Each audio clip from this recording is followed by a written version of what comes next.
Bueno, bienvenido a mi blog. Bueno, muchas gracias por esta invitación. Estoy feliz, pero además estoy un poco intrigado. ¿Por qué? Pues porque no es usual que una persona tenga blog propio, que además haga entrevistas y que le dé como la posibilidad al entrevistado de hablar con un poco de relajamiento. Hay que abrir espacios y este es el tuyo, tú lo manejas. Bueno, muchas gracias, Lisa. Cuéntanos quién es David Luna, más allá de lo que haces. Bueno, David Luna es una persona común y corriente, hijo de una familia pujante, trabajadora, de estrato medio, hijo único, Hijo único.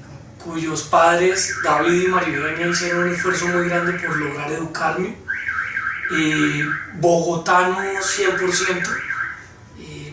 Nací, crecí, viví, me he educado en esta ciudad y digamos de un colegio católico, el gimnasio campestre, que nos inculcaba diferentes, no solamente principios y valores, sino nos ponía a pensar mucho los demás. En el campestre había un ejercicio que se llamaba la VAX, la Vanguardia de Acción Social, que nos formaba para ayudarle a la gente vecina del colegio con necesidades. Entonces así fui como adquiriendo una serie de motivaciones muy grandes que fueron las que posteriormente me llevaron a la política. Claro. Muy joven, casi a los 18 años, formé parte de la Junta de Acción Comunal de mi barrio, la cual buscaba recuperar una quebrada que estaba absolutamente contaminada. Lo hicimos, recuperamos la quebrada de La Vieja con la ayuda del acueducto, de la alcaldía local, del IDRD, en fin. Y después de ese ejercicio comencé a cuestionarme por qué no participar en lo público electoralmente hablando. Sí. Yo siempre he dicho que soy más elegible que nombrable, pese a que me han nombrado. Afortunadamente he tenido esa oportunidad, pero siempre me he hecho elegir. Entonces comencé primero como edil, fui 2 veces concejal, estuve en el Congreso representando a Bogotá como representante de la Cámara, después aspiré a la alcaldía y me derrotaron. El presidente Santos me invitó a ser su viceministro y después su alto consejero presidencial, y hoy estoy, después de estos 20 años de carrera pública, como en un espacio de tranquilidad y de tiempo para poder construir primero, digamos, mi propio patrimonio, porque cuando uno está en el servicio público y lo hace de manera correcta, no construye patrimonio. Galán nos enseñó a todos que la política es el arte de servir y no de servirse. Y quien llegue a la política para hacer plata va a terminar siempre mal, porque es irregular, porque es inmoral, pero además es que uno no puede jugar con los recursos que son de todos. Esa frase de Galán la complementó Mockus en su momento cuando dice: lo público es sagrado. Y quienes hemos entendido que lo público es sagrado y jamás hemos metido pues la mano para sacar ni medio chocolate, pues tenemos la tranquilidad de que hemos sido bien pagos, bien remunerados, pero también la posibilidad de salir al sector privado, que es lo que yo he tomado la decisión de hacer por estos meses o tal vez años, y construir una propia empresa, y en eso estoy. Soy un, ¿cómo se llamará esto? Una persona que trata de innovar en lo privado, en lo cual nunca he estado, pero teniendo una vocación inmensamente grande por lo público. ¿Y en qué sector de la economía? Nosotros estamos en el sector de la consultoría, estamos en la consultoría social, nos dedicamos a ayudarle a las empresas a tratar de resolver o de mejor, de evitar sus problemas con la comunidad. Una empresa que llega a un sitio que no conoce, por lo general olvida mirar a la comunidad, y nosotros lo que hacemos es advertirle: la comunidad es lo más importante, es la que tiene el arraigo en este sector, es la que merece el respeto no solamente por sus principios, por su cultura, sino adicionalmente por su historia y por sus vivencias. Y un poco lo que hace Lozón, que es solución en alemán, es eso, ayudar a ese ejercicio. ¿Qué representa en tu vida el ser hijo único? ¿Has sentido como esa falta de la afiliación de hermanos o lo has compensado con primos? ¿Cómo es ese tema? Yo me acuerdo mucho, tal vez a los 4 o 5 años, hablándole a mis papás todos los días de un día papi y mami un hermanito, al otro día papi y mami un perrito. Era como mi digamos, mi discurso casi que permanente.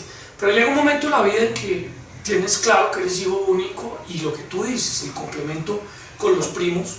Tengo una relación maravillosa con mis primos hermanos, que son muchos por lado y lado, y con los amigos. Yo soy una persona de muchos amigos de diferentes niveles, de diferentes edades, de diferente pensamiento, precisamente porque pues, tenía que obligarme a hablar, a oír, a compartir, y eso ha sido muy interesante. Muchas personas hoy me preguntan que si es muy dramático tener hijos únicos. Yo digo, para nada. Y tampoco es ese cuento que el hijo único, el consentido, el que no. Mi casa era duro, con correíta de vez en cuando, y con llamados de atención, y con pares en la esquina, y mis papás, personas muy cariñosas, pero yo les agradezco haber sido estrictos en mi formación, porque es lo que le debo hoy a ellos y a la vida, ser ordenado, tener claro que la familia es lo más importante, que después de la familia viene ayudarle al prójimo, y ya de último viene un poco el goce, pero todo esto es claramente pues una formación de hijo único que, vuelvo y repito, no tiene nada que envidiarle a quienes tuvieron o pudieron tener hermanos. Además de tus padres, ¿quiénes son como esos mentores, esas personas que te han influido? Ahora mencionabas a Galán, mencionaste a Mockus. ¿Quiénes son esas personas a las que le has seguido los pasos y de las que has aprendido, que te han inspirado? Bueno, familiarmente, digamos, mis padres, por supuesto. Tengo un par de tíos que adoro con el alma, que han sido como pieza esencial de mi formación, de mi empuje, de mi acompañamiento. Unos amigos incondicionales que han estado siempre en las buenas y en las malas, ahí. Amigos que me han dado la mano en los momentos más críticos y que han celebrado conmigo las mayores victorias. Y digamos, filósofos o políticos o hombres, pues tengo varios referentes. A nivel internacional, pues leo mucho a Winston Churchill, por ejemplo. No dejo de leer nunca a Kissinger, semejante secretario de Estado de los Estados Unidos. Leo constantemente biografías de Bolívar y de Santander. Y me gusta mucho, adicionalmente, leer de personas con quien no comparto sus visiones o sus formas de, digamos, de desarrollo. He leído sobre Franco, sobre Mussolini, inclusive sobre Hitler, 3 personajes para mí nefastos en la historia mundial, pero hay que saber qué era lo que pensaban para evitar que se repitan esas historias. Y ya dentro de nuestro país, pues recientes pensadores, Alberto Lleras, creo que es una de las personas más maravillosas que ha tenido este país en la política, en la diplomacia, en el periodismo. Y ya más recientemente empresarios como Alejandro Cortés, que acaba de tomar la determinación de retirarse del grupo Bolívar, y otros empresarios también muy importantes como Carlos Raúl Yepes, quien es el presidente de Bancolombia hoy en día, me parece admirable. Y políticos, pues tengo varios referentes. Mencioné a Mockus porque tuve que vivir la transformación que Mockus hizo en Bogotá. No puedo dejar de mencionar a Peñalosa, a quien admiro, quiero, y además le agradezco lo que hizo por Bogotá. Creo que personas como Juan Manuel Santos también han sido muy importantes para la transformación de este país. Le reconozco ese mismo valor a Álvaro Uribe, no milito en su partido, pero se lo reconozco. Creo que es de caballeros reconocerle a los demás sus aciertos. Y bueno, muchas otras personas que han aportado en este proceso y que siento son vitales y esenciales. Está el exministro Rafael Pardo, hay personas que han construido conjuntamente con nosotros desde algún punto de vista, que murieron, como Gilma Jiménez, quien fue la defensora de los niños, y bueno, hay muchas otras que tal vez en este momento pues me demoraría mucho mencionarlas. Tú hablabas que esos amigos han estado siempre a tu lado y apoyándote en los momentos más difíciles, pero también pues en esos momentos de éxito y de fortuna. ¿Cuáles son esas situaciones más críticas que has tenido que afrontar y cuáles esas exitosas que te han llenado de gloria? Bueno, Cuando tú has iniciado una carrera pública tan joven, yo comencé a los 18 años, como te conté, y he ido escalando peldaño por peldaño, nunca me he brincado uno. Todo lo que he hecho lo hemos hecho, digamos, con trabajo y a pulso. Yo no soy miembro de una familia política, o sea, no soy delfín. Y pues a mí me ha costado, digamos, mucho más que a muchos otros este esfuerzo. Pero los momentos más emotivos han sido los triunfos electorales, los momentos más difíciles, las derrotas electorales. Pero ha habido otros momentos que son ya mucho más personales. Yo, por ejemplo, siendo un gran estudiante en el colegio, perdí un año. Perdí en quinto bachillerato y eso fue muy duro para mí. ¿Por qué? Pues porque yo me dedicaba al fútbol, al periódico, a la banda de guerra, a la VAX, mejor dicho, a todo, menos a lo que debía dedicarme. Y eso fue muy duro porque perdí a mis compañeros de toda la vida, entre comillas los perdí porque son hoy mis mejores amigos, pero fue muy duro porque no me pude graduar con ellos. Claro, hice otros nuevos amigos, pero sin embargo no es fácil, y ese fue un golpe duro que me obligó no solamente a replantear que uno tenía primero unas prioridades que otras, sino adicionalmente a entender y comprender pues, que las responsabilidades no solamente deben ser las que son, sino adicionalmente las que le generan a uno verdaderamente impacto. Entonces esos momentos han sido duros y difíciles. Me ha dado muy duro que he comenzado a escribir 2 o 3 libros y solo he terminado uno. Pero eso es meritorio, muy... Pero hay 2 o 3 que están ahí y que no he podido terminarlos y que me da mucho dolor no ser capaz de hacerlo, y son de las cosas pendientes que tengo en mi vida. Pero bueno, tengo otros temas de familia que han sido muy gratificantes para mí y que son indispensables. O sea, tener una familia hoy unida, pese a que mis padres se separaron cuando yo tenía 10 años, es maravilloso. Mi mamá se volvió a casar, mi papá se volvió a casar y somos hoy en día una familia supremamente unida de todas maneras. Eso es vital y esencial dentro del proceso. ¿Y ya tienes tu propia familia también? A medias, porque estoy casado, recientemente casado, felizmente casado con Laura, pero obviamente queremos ampliar la familia con la llegada de chiquitos, ojalá se pueda pronto, pero... ¿Y no hijo único o hija ojalá única? No sea hijo único ni hija única, pero si eso es lo que Dios define, a eso es lo que nos apegaremos.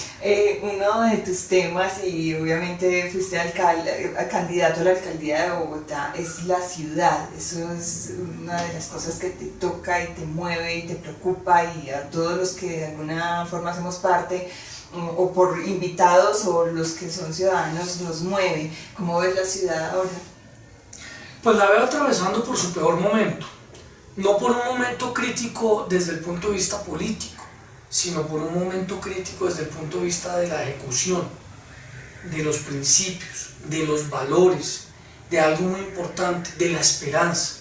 Los ciudadanos en Bogotá perdimos la esperanza de que esto puede volver a encaminarse, y eso tiene una explicación. La explicación es muy sencilla.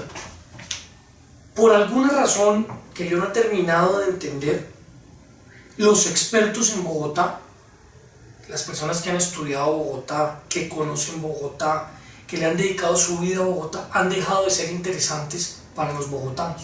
¿Y cómo debe interpretar eso? ¿Por qué? Eso se debe interpretar básicamente a que Bogotá se convirtió en el premio de consolación de quienes pierden las elecciones a la presidencia de la República. Todo el mundo se lanza a la presidencia de la República, pero sabe que si no gana, tiene la posibilidad de ser alcalde de Bogotá.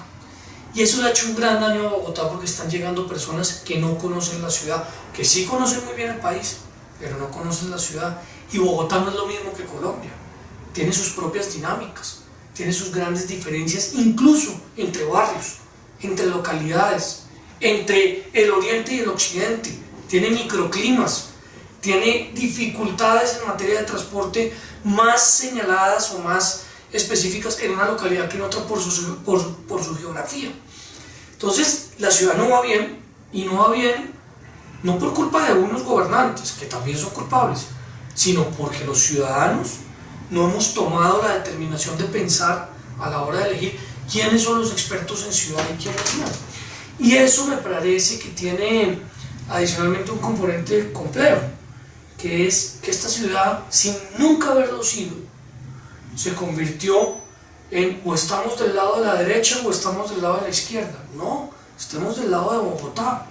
Busquemos quiénes son los expertos en estos temas para lograr resolver la situación. Entonces, para concluir, yo pienso que la ciudad no va bien, pero la ciudad puede y debe mejorar. Y en las próximas elecciones tenemos claramente una oportunidad, no para votar en contra de alguien. Yo quiero hacerle equilibrio al presidente de turno, no.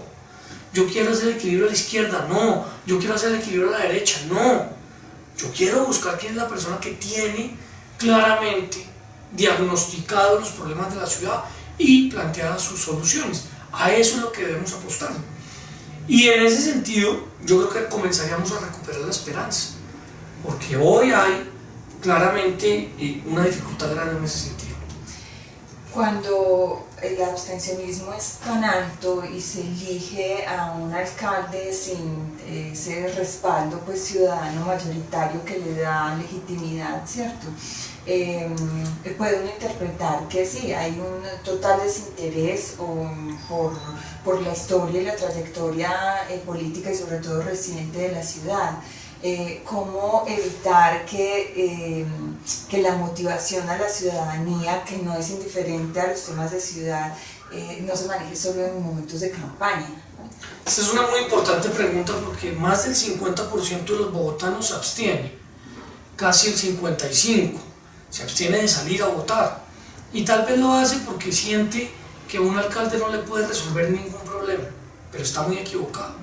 El ciudadano que vive frente a una calle sin pavimentar no tiene el problema del hueco, tiene el problema del niño que se le va a enfermar respiratoriamente por el hollín que producen los carros pasando sobre una vía sin pavimentar.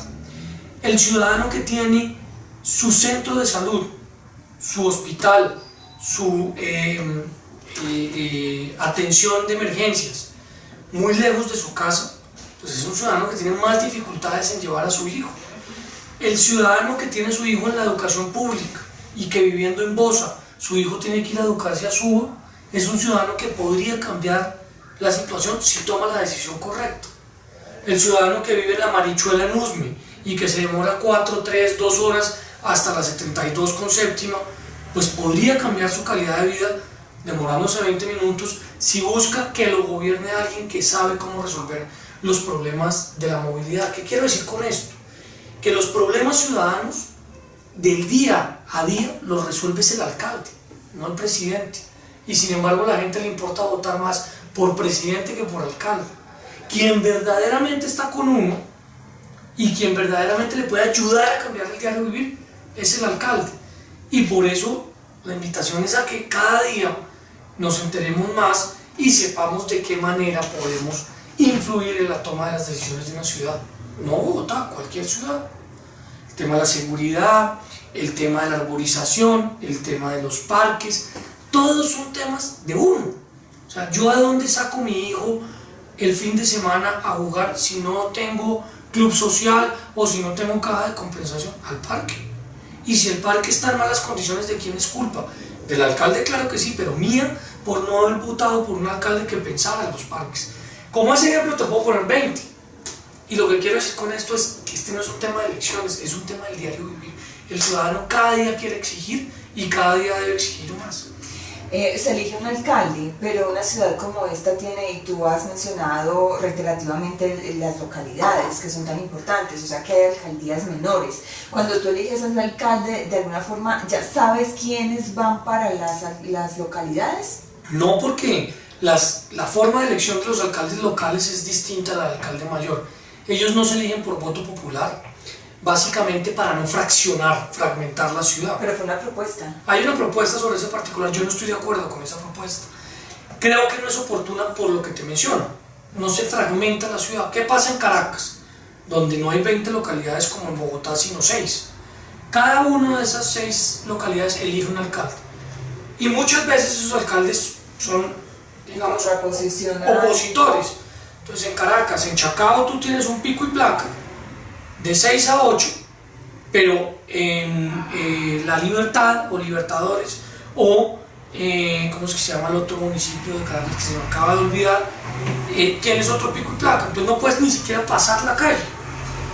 Ese tipo de cosas son en Baruta, que se llama otro municipio, ese tipo de cosas son las que uno no puede permitir que pasen. Yo creo que Bogotá debe tener un único alcalde, 20 alcaldes locales, pero esos alcaldes locales tienen que hacer máximo 5 cosas, no las 30 o 40 que hacen hoy. 5 cosas: mantener los parques, mantener las vías locales, mantener el aseo, por supuesto, seguridad. Con esas 4 y una más, tú sabes quién es tu alcalde local. Hoy tú le preguntas a un ciudadano, no sabe en qué localidad vive, no sabe qué alcalde local lo gobierna, porque no hay contacto, porque no hay interés. Y eso es lo que Bogotá debe, de alguna otra manera, tratar de modificar. Pero es una ciudad que exige más gerentes que políticos. Totalmente. Es que las ciudades en particular lo que exigen son gerentes. Pero llegan los políticos. Por lo general. Y yo no estoy diciendo que sea malo que lleguen los políticos.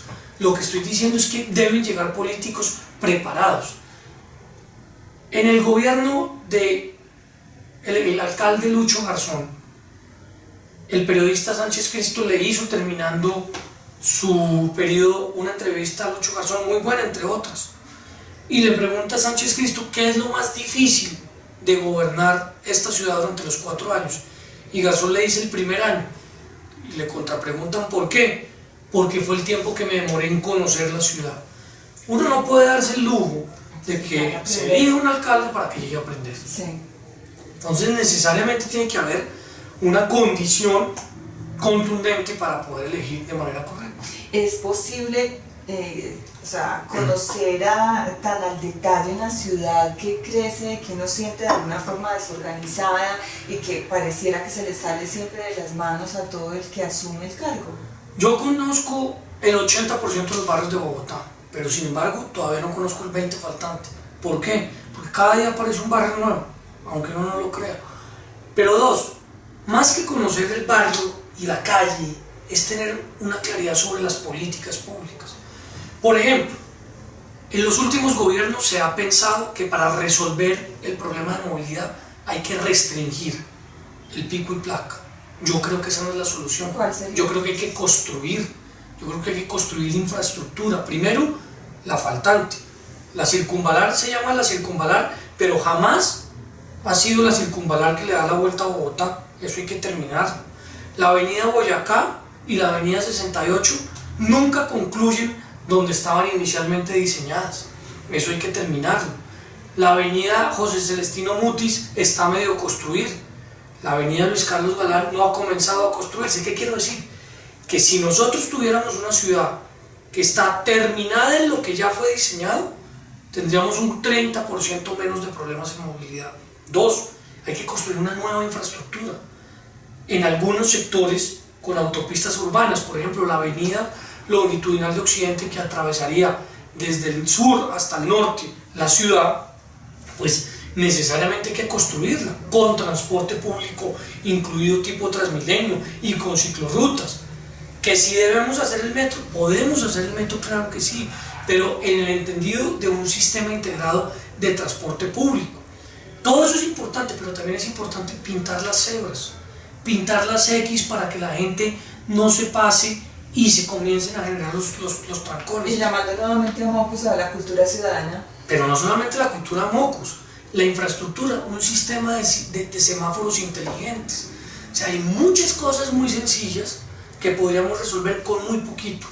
¿Es corrupción la respuesta a que, por ejemplo, en Japón ocurrió el tsunami y en cuestión de horas habían resuelto problemas de infraestructura vial gravísimos que aquí todavía los tendríamos, ¿cierto?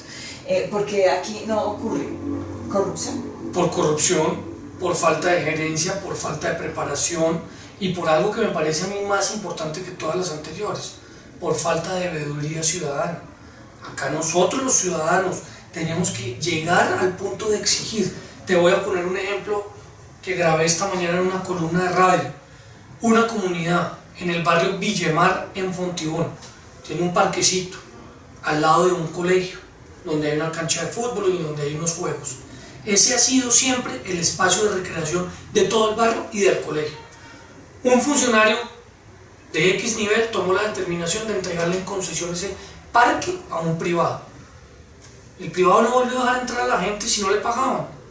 Entonces los ciudadanos se expresaron, hicieron una asamblea, citaron a las autoridades, nos llamaron a nosotros. ¿Para qué? Para que la ciudadanía en general vea que eso está pasando y pueda actuar de manera urgente. A eso es lo que hay que apostarle, a que la ciudadanía sienta que sus derechos pueden ser exigibles.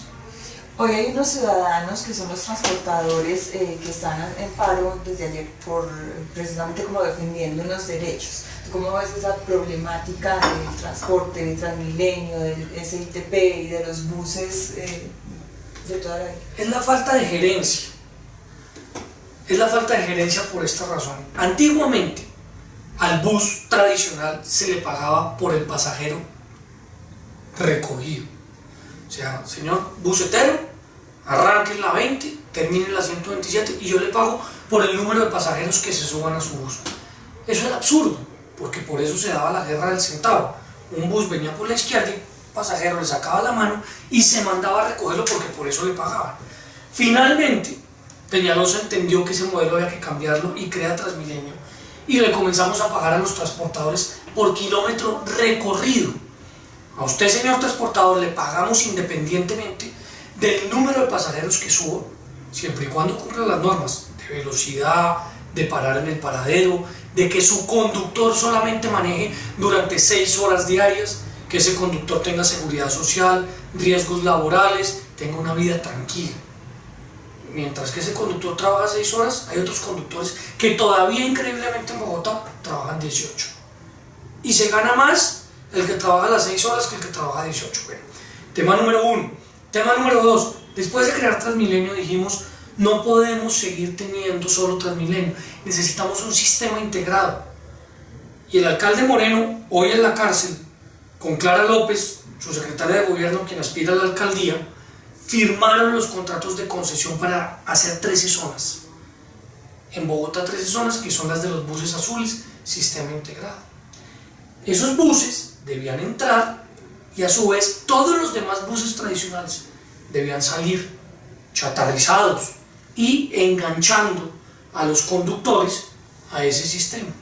Han pasado 3 años y no ha pasado nada. Por eso cuando les ponen el pico y placa a los buses tradicionales, ellos alegan.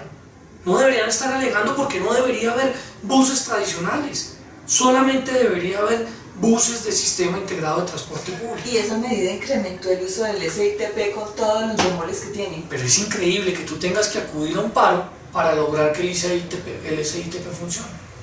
Bueno, pero hay otro tema, y tú lo mencionabas ahora en la guerra del centavo. Tú tienes, o sea, le dan la responsabilidad de vidas humanas, no solo las que lleva en su vehículo, sino de los que están, no sé, como en su influencia, entorno, a personas que uno las puede calificar como, no sé, como que no tienen la calificación para estar al volante, porque se atraviesan, porque paran donde no es, porque abusan de la velocidad, porque se ha cuidado el perfil de los que deben como ocupar esos cargos, que de alguna forma aliviaría también mucho tema de movilidad, tema de seguridad, tema de buen trato, de respeto, Claro, eso no se ha descuidado siempre. No, claro, porque en esos contratos se establece que todo conductor debe, primero, pasar un examen técnico, un examen psicológico. Pero cuando salen a las calles pareciera que les ganarse una rifa. Porque además es que ya no tienen ninguna necesidad de estar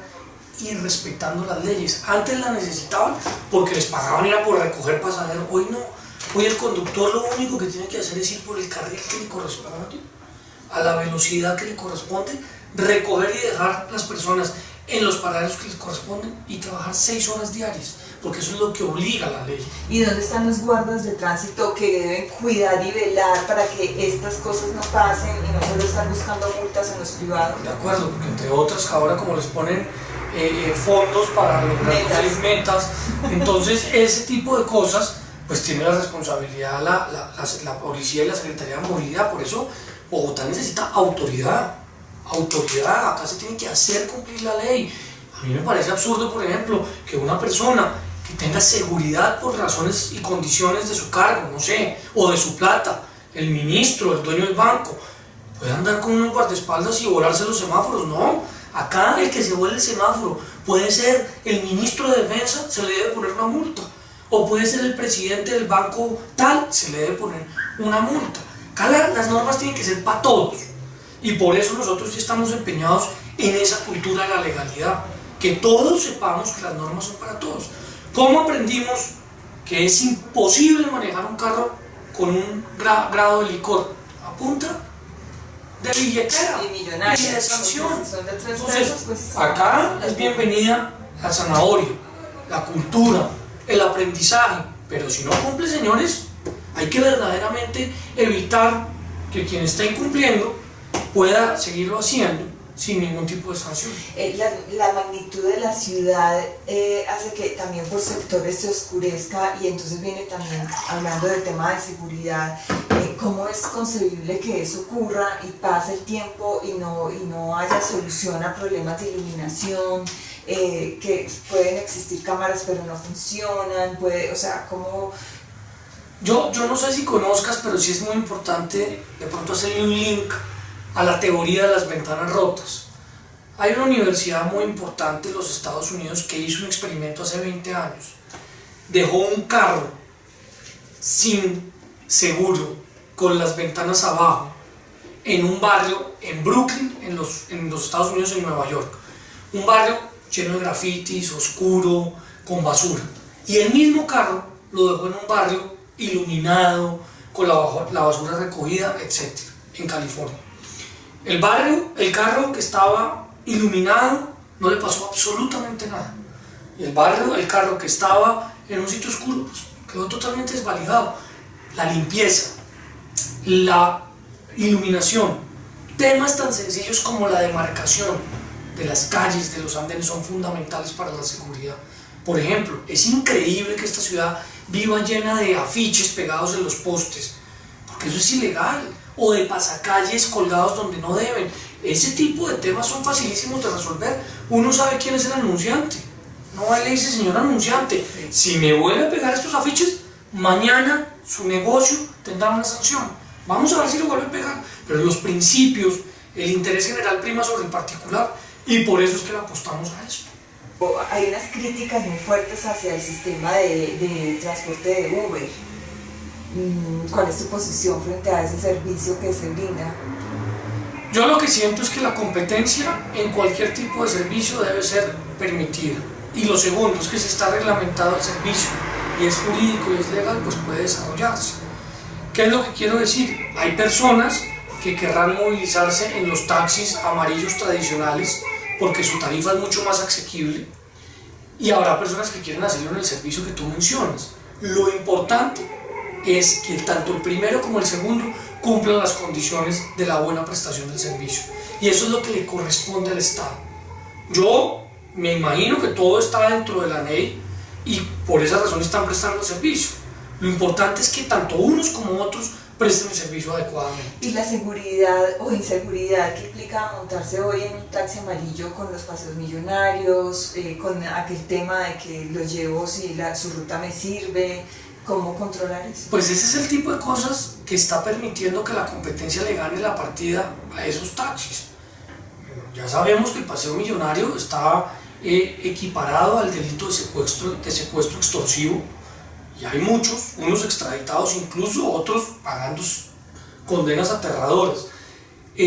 Los taxis tienen que estar limpios, los taxis tienen que ser seguros, los taxis tienen que estar atendidos por una persona con buenos modales. Ese es el ejercicio que tienen que hacer los dueños de las compañías de taxis, y los taxis amarillos tienen la responsabilidad, claro, de hacer un esfuerzo inmensamente grande de tener la capacidad de prestar un buen servicio, si no la competencia los va a acabar.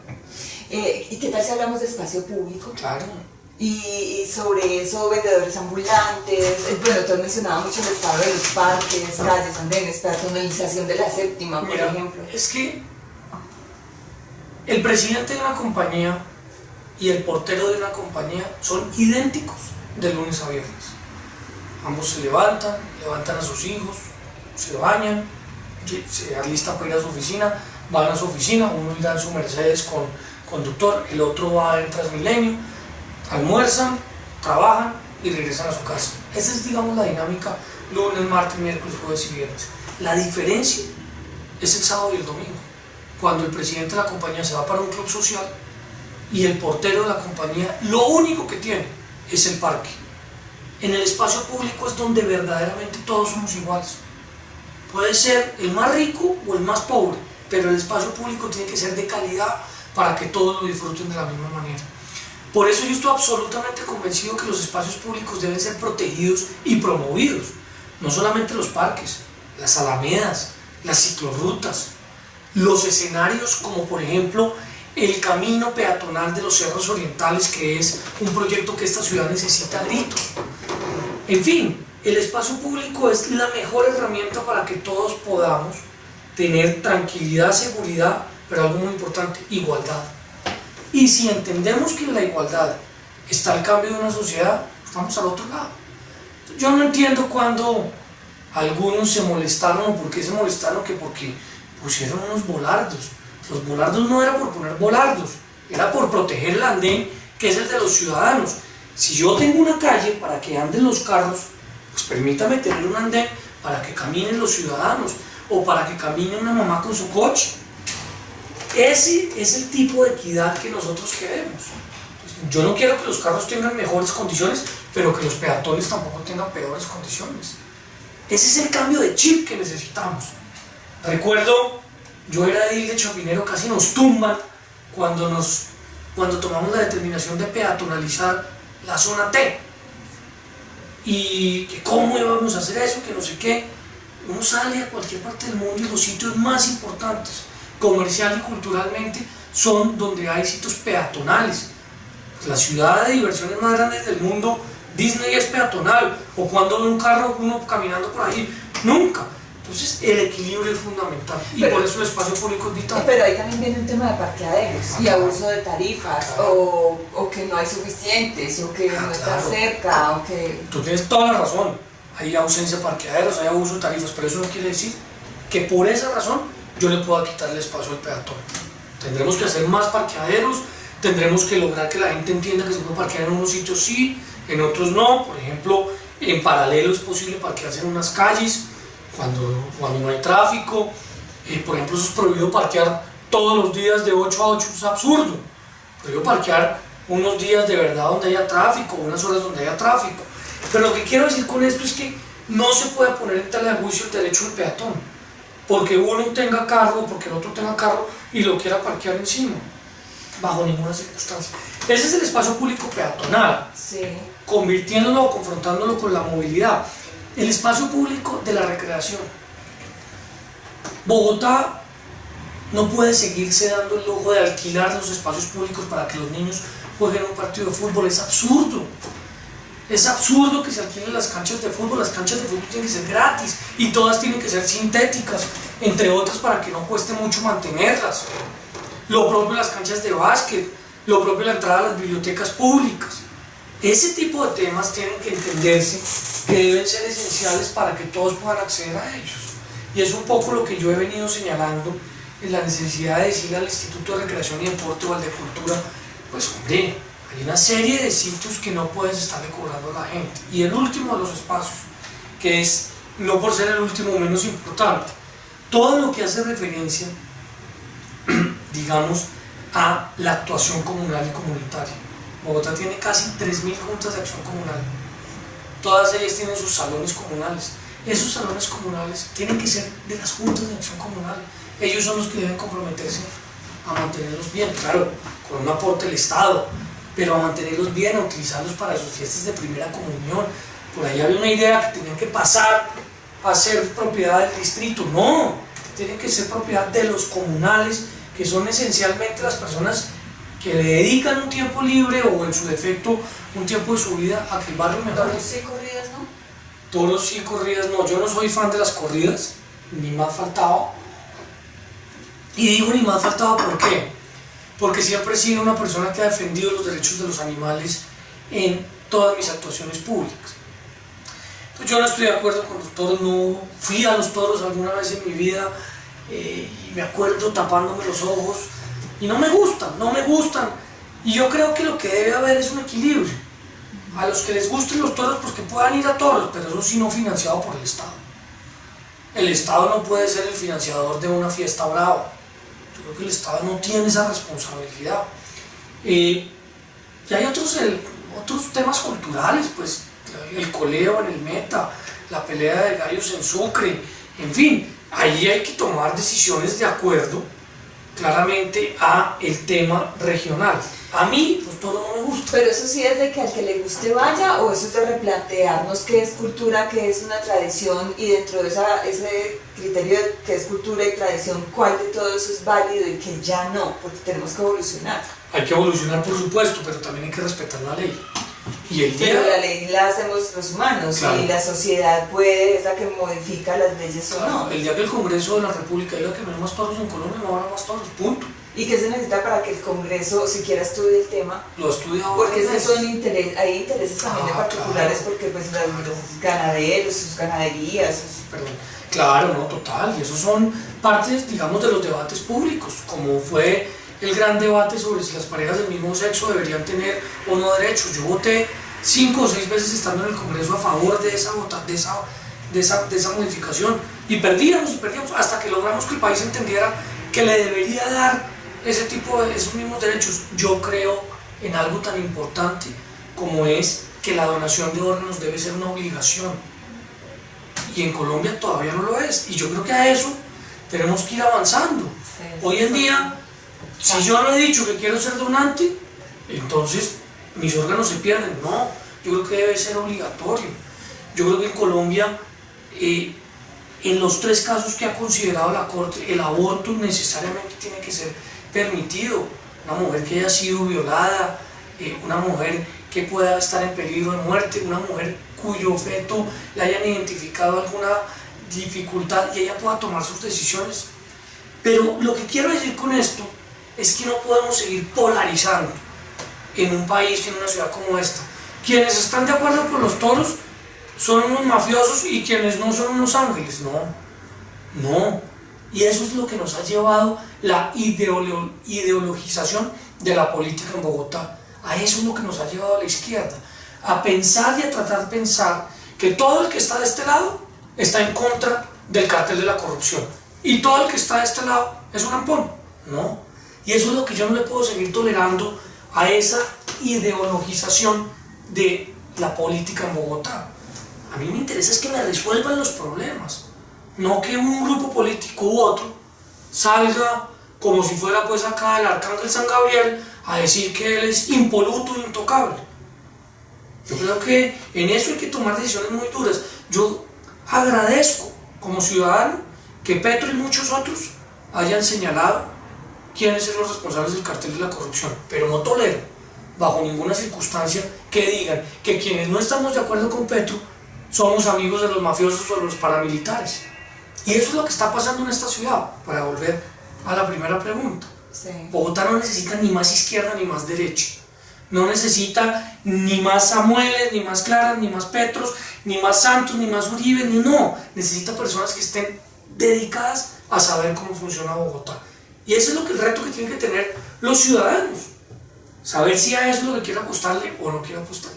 Ahora mencionábamos pues leyes de Estado y hablábamos del Congreso, y hablando de ciudad pues tendría que referirme al Consejo, pero es que esas relaciones actuales alcalde-consejo están completamente rotas, y entonces la ciudad va como muy, como muy a la deriva y con una polarización que también le ha hecho daño. ¿Cómo lograr suavizar esas posiciones? Mira, yo estuve en el Consejo 5 años, sí. 3 años con Mocus y 2 con Garzón. A Garzón yo le hacía oposición, y a Mocus le votaba los proyectos que me gustaban y le votaba los que no me gustaban. ¿Sabes cuál es la diferencia de esos 2 alcaldes con lo que se está viviendo ahora? Que Garzón y Mocus levantaban el teléfono y le decían al concejal: ¿usted por qué me está votando en contra? Sentémonos y dígame de qué manera está visualizando usted el proyecto. Después de esas 2 administraciones, si el concejal no está de acuerdo con la administración, es un mafioso. Eso no puede seguir siendo así. El secretario de gobierno de Petro hace unos días dijo que iba a revelar una lista de los concejales clientelistas. Y yo salí en las redes sociales y dije: bienvenida a esa lista. Nunca la revelaron. Nunca la revelaron. Entonces Bogotá está hastiada de eso. Bogotá está hastiada de la izquierda, de la derecha, de la pelea del consejo con el alcalde. Bogotá lo que quiere es esperanza. Y Bogotá lo que quiere es un sueño para los próximos 25 años. Nos vamos a meter en el metro, metámonos todos. ¿Que fue Petro el que lo contrató? Maravilloso. Aplaudamos a Petro.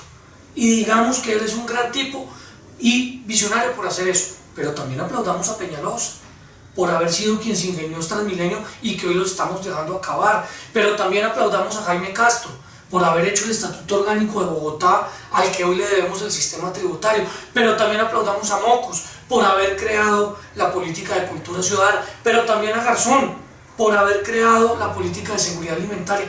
Hombre, no más de que esta es culpa, no. Pensemos en los próximos 25 años cuáles son las 5 cosas que queremos hacer en Bogotá.